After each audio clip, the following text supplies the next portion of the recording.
more people were coming forward, and then boom, this guy, Philip Corso, who apparently, according to him, he told me this directly from his mouth to my ears. He said that they rushed the book to print with William Burns because they wanted to ride the coattails of the 50th anniversary of Roswell and all the attention it was getting, and that there were a lot of discrepancies in the book that he was upset about.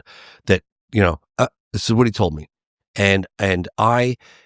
When he came to Roswell, there was a flurry of activity in one of the hangars, and he was surrounded by all these news reporters. Oh my Lord, you should have seen it. It was a feeding frenzy. And I'm looking at him and I'm like, I gotta get an on-camera statement. But I was a little kid with a camera. And I was like, you know what? I'm just going to elbow my way in there. I don't care. And I fought my way in there, and I got my camera and I asked them a couple questions. In the movie, I'll give it to you. You can show it. And then the next day I found out where he was staying, what hotel he was in. And I just like, you know what? I went to the reception. I said, "Oh, I've got a meeting with Philip Corso. I just forgot what room he's in. Would you mind?"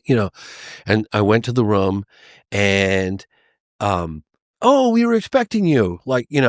And, "Oh, really?" I was like, "Oh." So we sit down and we do an hour and a half long interview, whatever it was. I don't know, hour and a half. Got a lot of stuff out of him. Again, I'm happy to provide whatever you want. And then Michael Hesseman arrives, German guy, and he was late and he was all sweaty and flustered.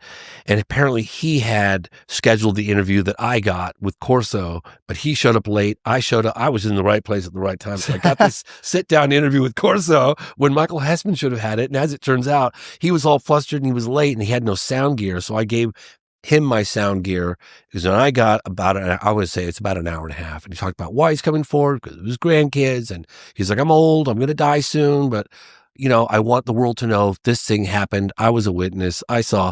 And I remember thinking, because there was a lot of controversy after he died and he was no longer in a position to kind of correct the record, I guess.